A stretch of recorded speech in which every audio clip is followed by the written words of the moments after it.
መንግስት በኤሌክትሪክ የሚሰሩ ተሽከርካሪዎችን በስፋት ጥቅም ላይ እንዲውሉ ያስቀመጠው አቅጣጫና ማበረታቻ በአጭር ጊዜ ውስጥ ከፍተኛ ውጤት እንዲመዘገብ አስችሏል። ከተሽከርካሪዎቹ በተጨማሪ በኤሌክትሪክ ኃይል የሚሰሩ ሞተር ሳይክሎችም በሀገር ውስጥ እየተገጣጠሙ ለገበያ መቅረብ ጀምረዋል።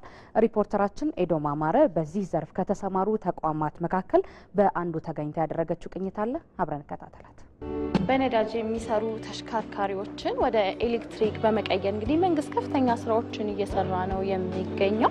እኔም እንግዲህ የኤሌክትሪክ ሞተር ሳይክሎችን በሚገጣጥም አንድ ፋብሪካ ውስጥ ነው የሚገኘው። በዚህ ፋብሪካ ውስጥ የሚገኙት የሞተር ሳይክሎች ምን አይነቶች ናቸው? ምን ያህል ኪሎ ሜትር ይሄዳሉ? በምን ያህል ዋጋስ እየተሸጡ ነው የሚለውን አብራችሁን ከቆያችሁ የምትከታተሉት ይሆናል። እንኳን ደህና መጣሽ። ስሜ አልሃዛር ይባላል። ዌርሃውስ ማኔጀር ነው። እንግዲህ ይሄ ማኒፋክቸሪንግ ፕሮዲዩስ የምናደርግበት ቦታ ነው። ባይኮች የሚመረቱበት ነው። የተለያዩ ሶስት ሴክሽኖች አሉ። ከሱ ለመጀመር በስኩተር ታይፕ ወደ 4 የሚጠጉ ሞዴሎች አሉን። በሞተር ሳይክል ታይፕ ደግሞ ይሄ የምታዩ ደግሞ አንድ ሞዴል አለን። የመጀመሪያ ሞዴላችን ነው ማለት ነው። ይሄ ምንድነው? ስኩተር ታይፕ ሲሆንና ሞተር ሳይክል ታይፕ ሲሆን ልዩነቱ?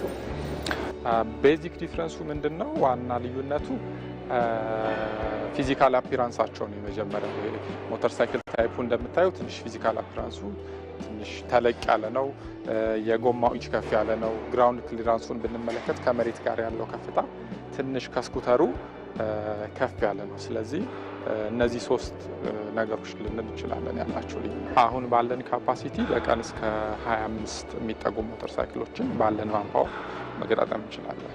ኖርማል ስልካችንን ቻርጅ በምናደርገው ቤታችን ውስጥ በሚገኝ ኤሌክትሪክ በሱ ቻርጅ መደረግ የሚችሉ ናቸው። ምንም የተለየ ኤሌክትሪክ ሴታፕ ሪኳየር አያደርጉ።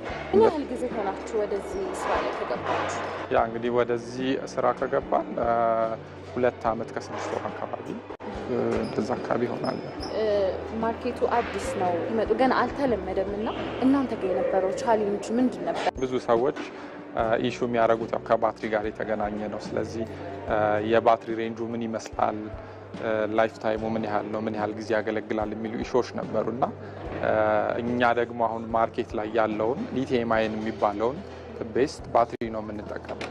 ስለዚህ ያ ደግሞ ምንድነው ከሌላ ባትሪዎች ጋር ስናወዳድረው የተሻለ ላይፍ ስፓን ያለው ሚኒመም 3 ዓመት ያገለግላል። አሁን ላይ እንግዲህ እዚህ ፋክትሪ ላይ ብቻ ብንመለከት እስከ 40 የሚጠጉ ሰራተኞች አሉ። ቅድም እንደነገርኩሽ የተለያዩ ሞዴሎች አሉ፣ ወደ 5 የሚጠጉ በስኩተር እና በኤሌክትሪክ ሞዴል። ስለዚህ ስኩተሮቹን ብናይ ከ180 ሺህ ጀምሮ እስከ 300 ሺህ ባለው ሬንጅ ውስጥ ነው ኮስታቸው።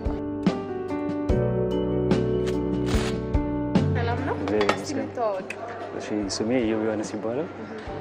ዶዳይ ማኑፋክቸሪንግ ፒኤልሲ ውስጥ በአሴምብሊ ቴክኒሻንነት እየሰራሁ እገኛለሁ። የተማርኩት ኤሌክትሪክ ሜካኒካል ነው። ስፔሻላይዝድ ያደረኩት ደግሞ በኤሌክትሪሲቲ ነው እና ያው እዚህ እንደምታውቂው ኤሌክትሪካል ቬሂክሎችን እየገጣጠምን እንገኛለን። አንደኛ ከክላስ እንደጨረስኩ ነው ወደዚህ ገባሁት። ስለዚህ በተማርኩበትም ስለሆነ ለኔ ጥሩ የስራ እድል ተመቻችቶኛል። እያንዳንዱ አሴምብል የሚደረጉ ኮምፖነንቶች አሉ። እዚህ ስቴሽን ላይ ስትደርሲ እንግዲህ ባይኩ ይሄን ይመስላል ማለት ነው። ይሄኛው አሴምብሊ ፕሮሰሱን ጨረሰ ማለት ነው። ያ ማለት ግን ገና ደግሞ የኳሊቲ ኢንስፔክሽን ቴስት ይቀረዋል።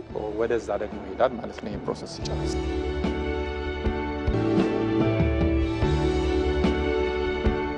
ተመልካቾቻችን የዜና ኢትዮጵያ የቢዝነስ መረጃዎች አበቁ። አብራችሁን ስለነበራችሁ እናመሰግናለን። ብሩክታዊት አስራት ነበርኩኝ።